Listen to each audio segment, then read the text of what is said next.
Good afternoon to everyone and welcome to my channel, and it's me again, ang inyong chismosong ka-vlogger. Gusto ko munang magpasalamat sa inyong lahat sa mga walang sawa na tumatangkilik, nanonood, sumusuport at sumusubaybay ng mga content ko here on my YouTube channel. So huwag ninyong babaktawan o lalaptawan tong ating content ngayong araw. I'm sure na hindi ninyo pagsisisihan na pinanood nyo ito mula umpisa hanggang huli yan. And syempre, wag na wag kayong mag-i-skip ng segment, okay? Buuin nyo to mula umpisa hanggang huli yan. And don't forget to share this video para mas dumami ang mas nakakaalam ng ating video ngayong araw. So dumapa na tayo sa ating main topic for today's video.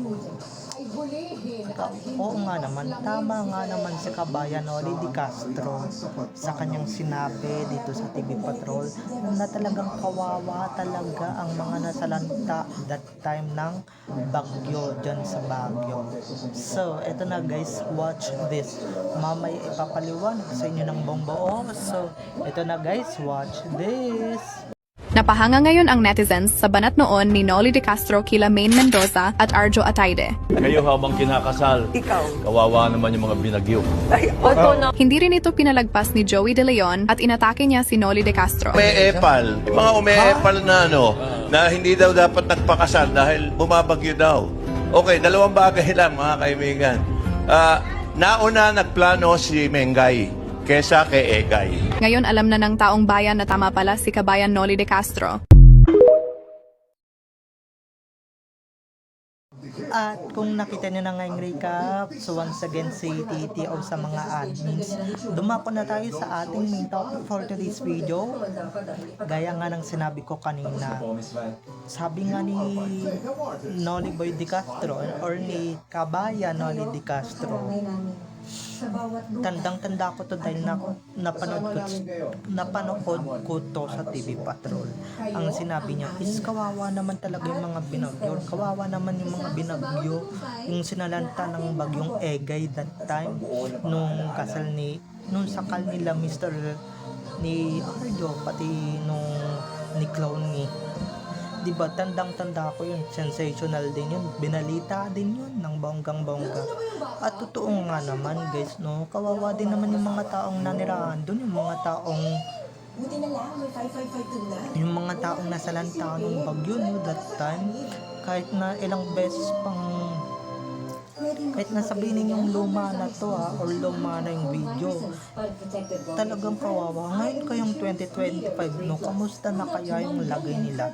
Malamang sa malamang nakabangon na, and syempre siniswerte na. Syempre, di ba, wala naman na doon yung jinx or wala naman na doon yung minalas or yung malas. Kasi alam niyo naman, 'di ba, pag kami hindi lang naman diyan sa Baguio yung pinagdausan ng Sarsuelang kasal nila Meng at Arjo yung Baguio. Hindi lang yan yung minalas guys, mas guys yung Siargao, okay, yung Siargao na talagang pinuntahan din ni Mr. Spotted or ni Arjo Ataide, pinuntahan din niya noon. Tignan ninyo yung nangyari after niya mapuntahan, di ba minalas din? Diba, ibig sabihin yung mga lugar na pinupunta niya or yung mga lugar na talagang pinagdadausan ng sarsuela or pinagsusutingan nila ng sarsuela, talagang minamalas. Diba, talagang may malas siyang hatid, may malas siya talagang may kaakibat na malas ang kanyang pagpunta doon, okay? May malas talagang kaakibat yung pagpunta niya doon, yung pagdayo niya doon, di ba, yung pag-visit niya doon, or di ba, kahit nasabihin yung fake wedding lang yun, talagang may malas din yun. Tignan niyo, di ba, hindi lang binagyo yung Baguio, di ba? Hindi lang binagyo yung lugar kung saan ikinasal or sinakal si Arjo at yung si Clowny. syempre binaha din yan. Yung ibang mga bahay natumba, di ba? Yung ibang bahay pinasok ng bahay, yung iba ganito yung nangyari, ganyan yung nangyari, di ba? Medyo nakakaawa din naman, o nakakaawa din naman talaga, di ba? May kasabihan nga tayo, di ba? Huwag kang pupunta. Kung malas kang tao at pumunta ka sa lugar na yun, ay naku, talagang mamalasin at mamalasin talaga yung lugar, or mag-iiwan ka doon ng kamalasan.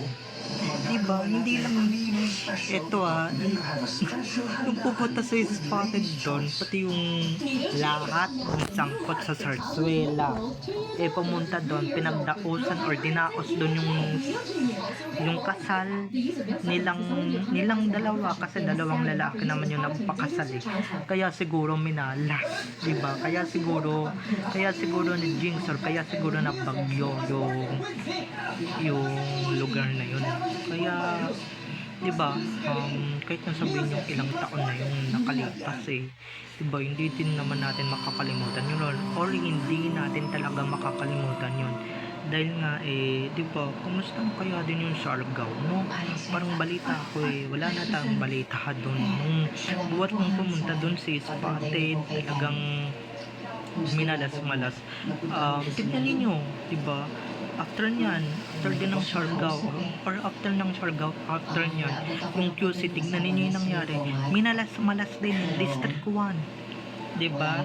Pag umalis yan, talaga mawawala yung kamalasan yan. Diba? Mawawala yung yung kamalasan ng QC. Ako nagsasabi sa inyo. Mawawala talaga yung kamalasan na hatid niya ni Arjo. Diba?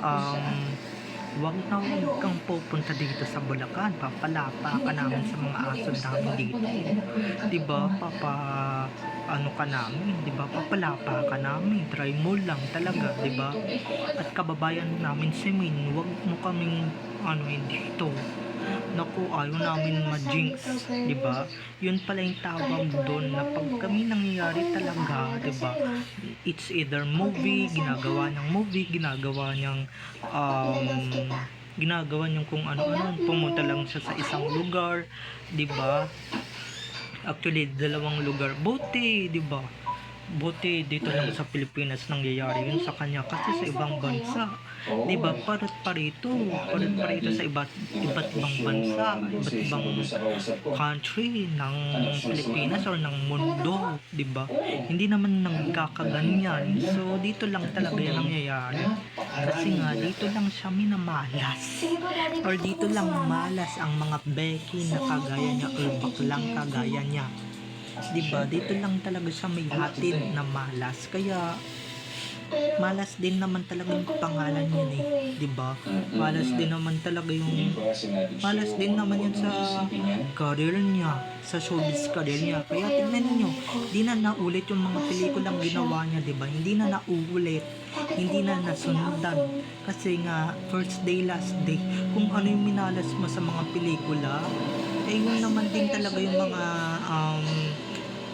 dun din naman talaga, napunta din naman sa mga lugar ang kamalasan mo, or napuntahan yung lugar, doon naman sila minalas-malas, or doon naman minalas-malas yung mga lugar kung saan ka pumunta, diba? Mas mabuti pa talaga, no?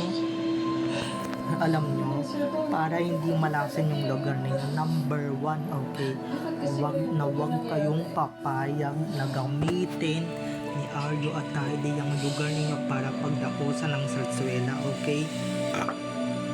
Number 2, wag kang pumupunta sa mga lugar na talagang sinuswerte kalaunan, or sinuswerte pero kalaunan nung pagpunta mo, diba? Pagpunta mo, or pag ng presensya mo, diba, minamalas or minalas talaga, diba? Kung ayaw ninyo matulad sa Baguio na binagyo, diba, na sinasakal kasal pala, kinakasal yan si Spotted or si Arjo, tama na yung kakaspotted natin, diba? Minalas, diba? Sinalantaan ng bagyong Egay, binaha, diba? kahit saang lugar kapag pumunta pa, saan ka pang lupalop talaga pumunta except sa abroad, please lang, tantanan mo na. Hindi mamalasin talaga ng bonggang-bongga, di ba? Ako na mismo nagsasabi na try ninyong papuntahin yan sa mga lugar ninyo. Ay nako, for sure, 1 or 2 weeks or 2 months, di ba, nang pagpunta niya dyan, for sure, may mangyayaring kababalaghan dyan sa lugar ninyo or may kamalasan na mangyayari dyan sa lugar ninyo in the future pag yan ipumunta yung taong baklang bakulaw na yan na mukha namang matanda. So, bye-bye na mga ka-EDN. I love you all. Have a nice day. Keep safe and God bless everyone. Don't forget to subscribe to my YouTube channel and syempre, huwag inyong kakalimutan na i-click ang notification bell para pag nag-upload ako, kayo agad ang unang-unang manonotify sa aking mga susunod pang mga videos. So, bye-bye na mga ka-EDN. I love you all. Have a nice day. Keep safe and God bless everyone. Bye-bye. I love you all. Enjoy watching.